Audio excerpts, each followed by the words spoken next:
the business of anything but facts. I'm not in the business of tall tales and bedtime stories. What you will hear are true facts, real evidence, and eyewitness accounts of everything I discuss. This is real. Headline edition, July 8, 1947. The Army Air Forces has announced that a flying disc has been found and is now in the possession of the Army. Army officers say the missile, found sometime last week, has been inspected at Roswell, New Mexico, and sent to Wright Field, Ohio, for further inspection. The strange events at Roswell. Everybody has heard in some capacity of the strange events at Roswell in the summer of 1947. The truth as to what actually happened, however, has been muddied over time by Hollywood, literature, and hearsay. With over 30 witnesses to the event that have come forward, the official narrative also varies slightly. From what I can decipher, these are the most accurate and truest records of the events in Roswell, New Mexico in July of 1947. At this time in the late 40s, only some 2 years after the end of the Second World War, paranoia was at a high. The nation was heading into the Cold War with Russia, and a number of new weapons were being tested by the United States military. From nuclear and hydrogen bombs to the many weapons and rocketry that was obtained through Operation Paperclip. There was also a fear that Russia was developing its own weapons and aircraft, and initially unidentified aircraft, it was thought, might be Russian in origin. So there really was a focus on reporting and investigating every single sighting that was made of unidentified aircraft. In late June of 47, radar at Roswell, White Sands, and Albuquerque had begun tracking unidentified flying objects over the course of several nights. The aircraft were noted to be travelling at speeds far greater than any known aircraft at that time, and manoeuvring in ways that was impossible by conventional and known aircraft standards. In this week alone, sightings of unknown aircraft jumped a whopping 240% higher than average. On July 2nd at 9 p.m, Mr. and Mrs. Dan Wilmot reported a sighting of a saucer-shaped craft slow to a hover over their house in Hagerman, New Mexico. This was before it accelerated at an impossible speed and out of sight in an instant. 1 p.m. on July the 3rd in Portland, Oregon, local police and multiple members of the public report seeing 4 UFOs flying in formation in a southeasterly direction, while 3 hours later, several cars full of people reported seeing a similar formation of flying discs with the addition of a 5th vehicle in Redmond, Oregon. United Airlines captain E.J. Smith and his co-pilot report witnessing in mid-flight a group of 9 flying discs in a 2-row formation flying in a southerly direction over Grand Junction, Colorado. What the hell was going on over the western United States at this time? Incidentally, on July the 1st, there was a terrible thunderstorm in the area around Corona and Roswell.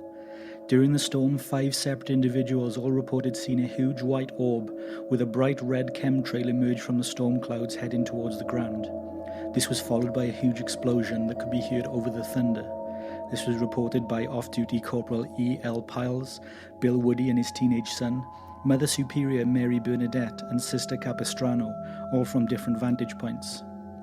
On July the 1st, 1947, William Mac Brazel, a foreman working the Foster Ranch, and ranch hand D. Proctor, discovered clusters of metallic debris scattered over 3/4 of a mile across the fields they were working, herding sheep, around 30 miles south of Corona, New Mexico. For your information, by the way, most reports states it was nearer Roswell that this incident happened, but that is incorrect. It was actually closer to Corona, New Mexico. In the middle of the debris field was a 500-foot gouge, 10 feet wide, that had been so hot on impact that the sand in the impact gouge had crystallized into glass. Upon discovering the debris, Brazel noticed that the sheep became instantly fearful and would not go near, let alone cross the debris. Brazel noted at the time that the pieces of what appeared to be thin strips of aluminum foil were in chunks of around 6 inches by 6 inches in size and were very thin, smooth and light. He noted that the pieces could not be cut, scratched, bent or burned, regardless of the amount of force being used. There were also numerous metallic beams around 20 to 30 inches in length and around an inch thick that when picked up seemed to have no weight to them at all. They were again extremely strong and also bore dark purple symbols and hieroglyphics down the length of the beams, a kind Brazel had never seen before. The rancher took some of the debris home to show his family that night. Worth mentioning at this point is that D. Proctor, who discovered the debris with Mac Brazel, would never ever go on to discuss what he saw that week in and around Roswell, New Mexico. Friends and family who were close to Dee stated that he would leave the room if the subject ever came up, and whenever asked about what happened, his face would always fill with fear, and he was unable to comment from sheer terror. A week later, on or around July the 6th, Mac Brazel had heard reports of flying discs being spotted in the area. So he reported the wreckage first to Sheriff Wilcox in the town of Roswell, who then reported it to Major Jesse Marcel, an intelligence officer at the nearby Roswell Army Airfield.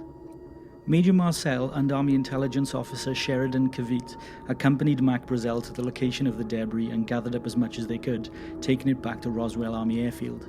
By this point, word had gotten around town in Roswell that a flying saucer had crashed, and a number of locals also turned up to the crash site to help with the cleanup and see the debris for themselves. It's worth noting that there were almost 30 witnesses to the crash site, and all recall the strange qualities the metal had.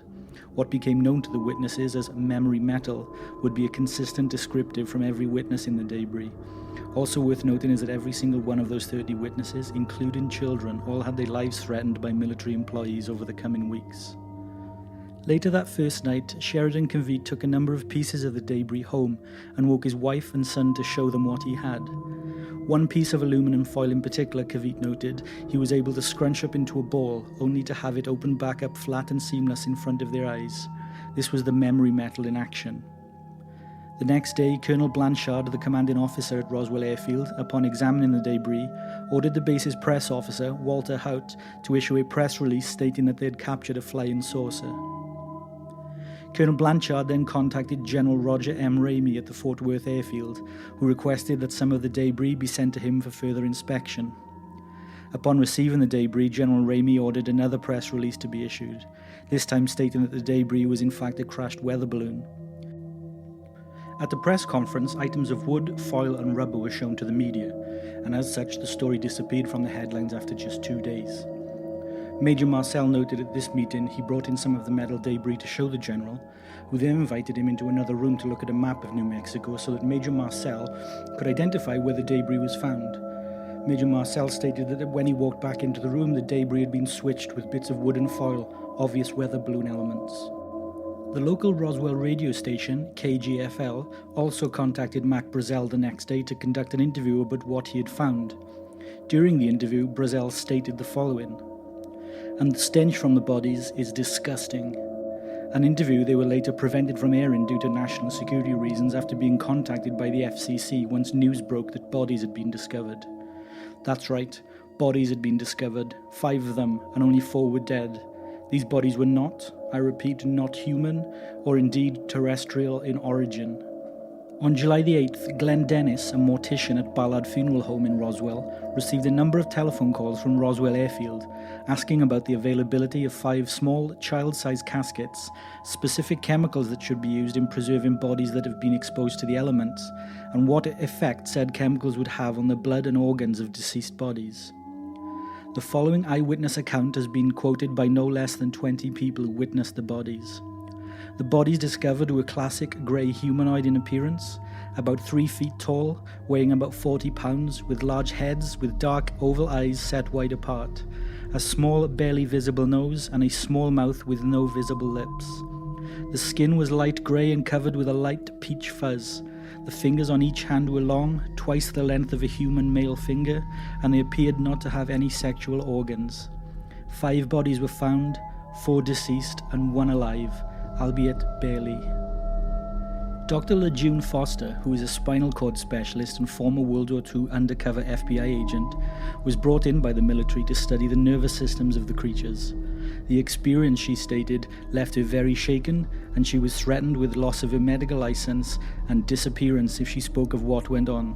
Those who knew Dr. Foster stated that she was left nervous for many years after and was extremely reluctant to speak of what happened that day. Dr. Foster conducted 4 autopsies and briefly came into contact with a conscious being who observed her but made no attempt at contact. After collection and cleanup, all debris was later shipped to Dayton, Ohio at Wright Field, the home of the captured Foreign Technology Unit, as confirmed by direct eyewitness Colonel Philip J. Corso. Worth mentioning too is that Roswell Army Airfield was home to the 509th Bomb Squadron, the most advanced air squadron on Earth at the time. They were the responsible ones for dropping the 2 nuclear bombs on Japan at the end of the Second World War. On July 9th, Mac Brazel was taken by military police to the offices of the Daily Tribune, where he was told to retract his first statement and issue a new one, stating that what he had actually seen was wooden sticks, tin foil, and what appeared to be a weather balloon. Brazel complied. Following this, Mac Brazel was placed under arrest and held at Roswell Airfield for over a week, and heavily interrogated by Sheriff Wilcox and the US Army Air Force. Following which he was released, resigned from the Foster Ranch, bought a brand new truck, a farm, and a business. He moved him and his family from his one-room house with no electricity or running water, and like many others, Brazel would not speak about the events of that summer ever again. Sheriff Wilcox, who had to deliver a lot of the death threats personally and act as a terrorizing muscle on behalf, or sometimes with, the US Army Air Force agents, never ran for sheriff again, and his family said the events at Roswell devastated him, and he was never the same person. A confident, outspoken and charming man, he was reduced to solitude and silence. Never would he allow any comment or conversation about the military or government in his presence following the events at Roswell. After several weeks had passed, the events at Roswell became that of legend and history. Those involved were all scared and threatened into never speaking of it again, and the military press releases put the rumour mill to bed. It was all but forgotten. Until... In 1978, momentum began to gain regarding the research that had been started by several highly acclaimed and identified flying object researchers. Stanton T. Friedman, William Moore, Carl T. Flock, David D. Randall, and Donald R. Schmidt were all closing in fast on an event they had uncovered in 1947 that involved a crashed extraterrestrial vehicle, the recovery of the extraterrestrial vehicle and life, and a massive government cover-up. Stanton and Friedman tracked down Major Marcel in 1978, and the story went global once again. The witnesses involved came forward and the truth seeped out. Bear in mind this was before MJ-12, but once news of that broke, it only confirmed what the researchers were saying. The United States military and government had recovered alien spacecraft, both dead and alive extraterrestrial entities, and conducted a massive cover-up that still went on to this day. Further, Roswell wasn't the only incident. In Dwight D. Eisenhower's departing speech as president in 1961, he warned the world to beware of the military-industrial complex. We as the world did not take heed of his advice. Roswell was the start of the complex. In 1994, the General Accounting Office launched an inquiry into Roswell after media and hype around the subject had reached fever pitch. They directed the Office of the United States Secretary of the Air Force to conduct an internal investigation. The conclusion that they first released to the public in 1994 was that there was indeed a cover-up at Roswell, that the Roswell crash was the result of Project Mogul. Project Mogul was an Air Force project where they launched high-altitude balloons with microphones attached to listen out for Soviet tests of nuclear weapons. However, a newspaper article on July 15, 1947 in New York revealed the existence of Project Mogul even then and explained in its entirety what it planned to do.